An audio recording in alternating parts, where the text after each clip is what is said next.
Hello everybody, and welcome to Retrostalgia. Today, I, the host, am giving out 33 facts and details in Home Alone. Ready? I thought so. Let's begin.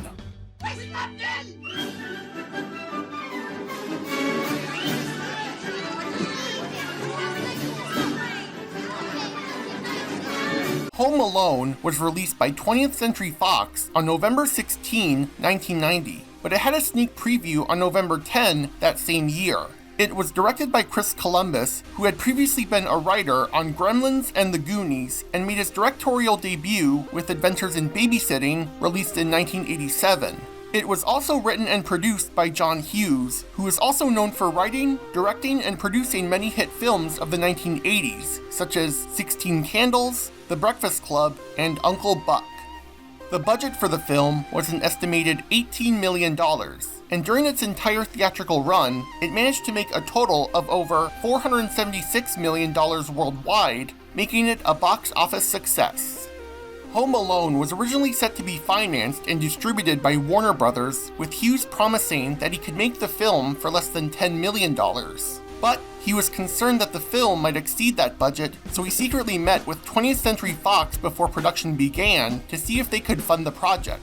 Early in production, the budget grew to $14.7 million, and Warner Brothers strictly demanded that it be cut by $1.2 million. But the producers responded with a memo saying that the budget could not be cut down any further. This resulted in Warner Brothers shutting down production, but ended up getting resumed when Fox took Hughes up on his offer.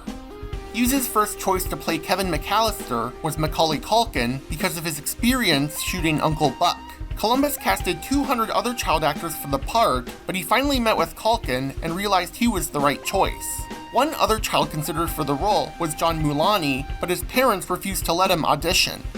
Columbus originally wanted Bruce Broughton to compose the music for the film, but he was busy with The Rescuers Down Under and had to cancel at the last minute. And even though he was joking, Columbus suggested John Williams to replace Broughton, but he actually considered that idea. So he got in touch with Steven Spielberg, who helped him contact Williams to get him to compose the music.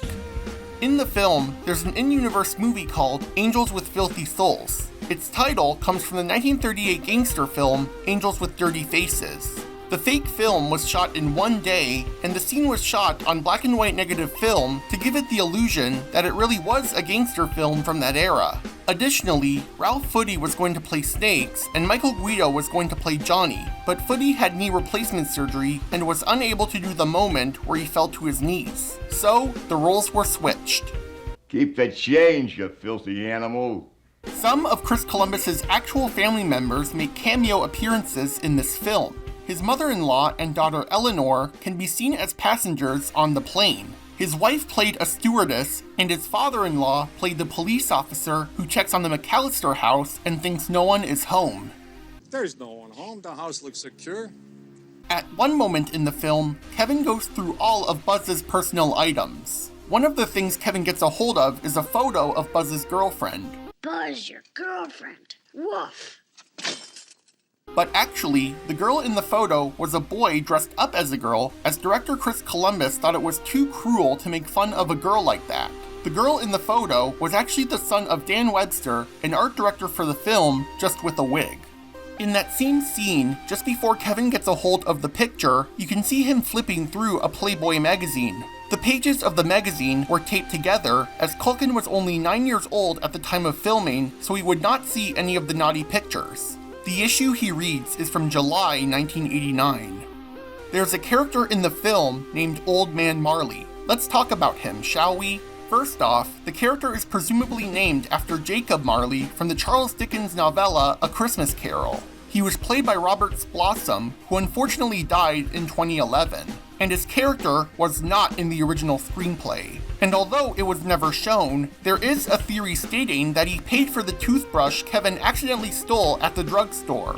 Another character in the film is the McAllisters' nosy neighbor. His name is Mitch Murphy, and he was the child who Heather mistakes for Kevin during the head count.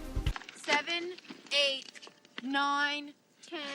Interestingly, Jeffrey Wiseman, the actor who played Mitch, was one of the child actors who auditioned for the role of Kevin. And although he got turned down, he still managed to appear as this character. Additionally, he claims his family is going to Florida for their vacation. We're going to Orlando, Florida.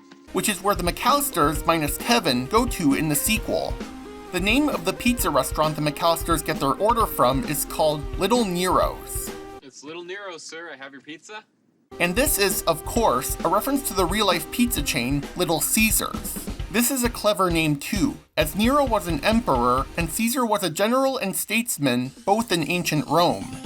One of the members of the McAllister household is named Fuller.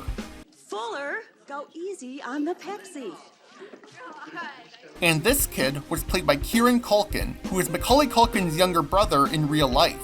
He made his feature film debut here.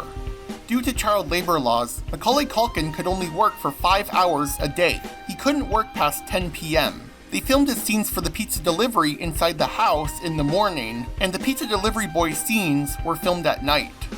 At one moment in the film, the Wet Bandits nearly hit Kevin with their van. Hey, watch out!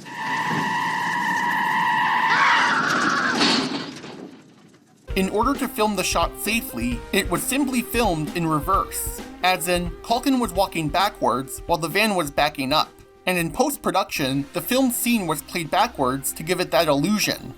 Let's talk about the Wet Bandits, shall we? The Wet Bandits are a villainous duo consisting of two men named Harry and Marv. Harry is played by Joe Pesci, and Marv is played by Daniel Stern. These two criminals are named the Wet Bandits because after they rob people's houses, they leave the sink running while plugging the drain.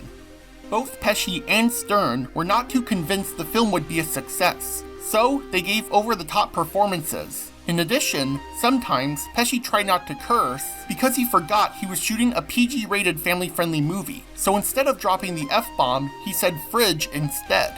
In fact, the only major curse word uttered in the film was the S word quietly spoken by Marv when his shoe fell through the doggy door. Speaking of the doggy door, at the beginning of the film, when Kevin's mother is on the phone, she states that they put the family dog in the kennel for their vacation. No, we're not bringing the dog. Put it in the kennel for the... Hey! This explains why the house has a doggy door to begin with. However, the dog the McAllisters own is never shown, and it isn't even mentioned in the sequel. The stunts in the film created tension for the crew during shooting. Chris Columbus did not think any of the stunts were funny and wanted to know if the doubles were still alive. Speaking of which, Culkin's stunt double was a very short 30-year-old man named Larry Nicholas, who has many credits to his name. When Kevin is jumping on his parents' bed while eating popcorn after his family disappears, there were several crew members lying on the floor on all angles of the bed and have been instructed to lie there and be ready to catch Culkin just in case he fell off the bed. Thankfully, this did not happen. The scary furnace in the basement wasn't actually real and couldn't actually move on its own. To get the furnace to move, two people used fishing line and flashlights. It's only my imagination. Only my imagination. Canadian actor John Candy makes a cameo in the film as Gus Polinski, a polka musician who helps out Kevin's mother. He shot all his scenes in one day in a total of 23 hours. Unfortunately, he was paid only $414 for his cameo. Even the pizza delivery boy was paid more. During the scene when the drinks get knocked over on the table, you can see Kevin's father cleaning up the mess, and then he accidentally throws Kevin's plane ticket into the trash. That explains why the airport check-in never suspects that there is a missing passenger. In one scene, you can see Kevin sledding down the stairs and out the door. The sled can also be seen next to the television when Kevin is watching How the Grinch Stole Christmas. And fun fact, all the cast members signed the sled, and it is currently in director Chris Columbus's office. Another object in his office is a fake burnt head used for the scene where Harry gets his head lit on fire by the blowtorch. The special effects for how the blowtorch hit Harry's head was an effect known as Pepper's Ghost. This is how they did the effect. There was a pane of glass at a 45-degree angle with a blowtorch at that same angle in a dark area off-screen blowing the fire onto a black mannequin's head. The flame you see on the screen is actually the reflection of the flame on the pane of glass. During the moment where Harry grabs the burning hot doorknob and burns his hand, you can see that when he puts his burning hand into the snow to cool, it leaves a letter M print on his hand. And this is a nod to the poster for M, a 1931 German mystery thriller film directed by Fritz Lang. When Kevin puts Buzz's tarantula on Harry's face, he lets out a blood-curdling scream. There are some rumors stating that the spider was a prop and that Stern made a silent scream and the audio was added later in post-production. But this was not the case. The spider and scream were all real. Stern confirmed it on his Facebook page back in 2015. Another trap in the film is when Kevin lays out Christmas ornaments on the floor so Marv will step on them. In reality, the ornaments were made from candy. Plus, Daniel Stern wore rubber shoes made to look like feet so he would not feel any pain. During the rehearsal for the scene where Harry attempts to bite Kevin's finger, Pesci actually did bite Culkin's finger, and to this day, Culkin has a small scar where Pesci bit him. And I still have the scar. I didn't even realize it till recently, and there it is, the little thing. Quite possibly the most famous part of the whole movie is when Kevin puts his hands to his face and screams because of the aftershave.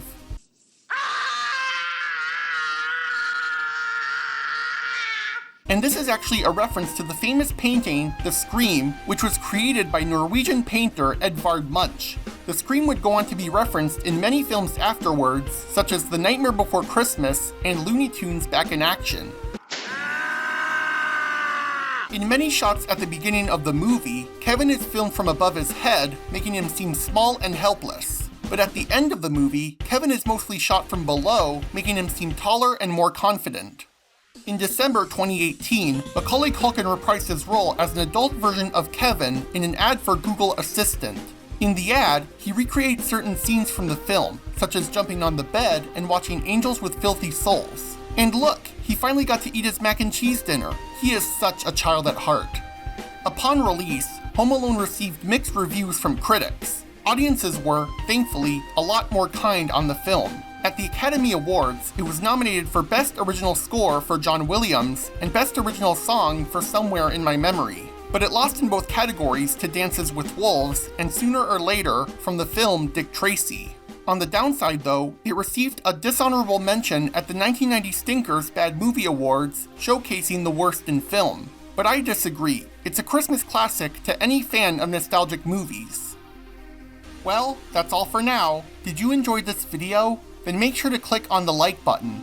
In the meantime, subscribe to the channel as well. And make sure to follow Retrostalgia on other social media. The links to the websites will be in the description. Anyway, thanks for tuning in to Retrostalgia, and I'll see you all next time.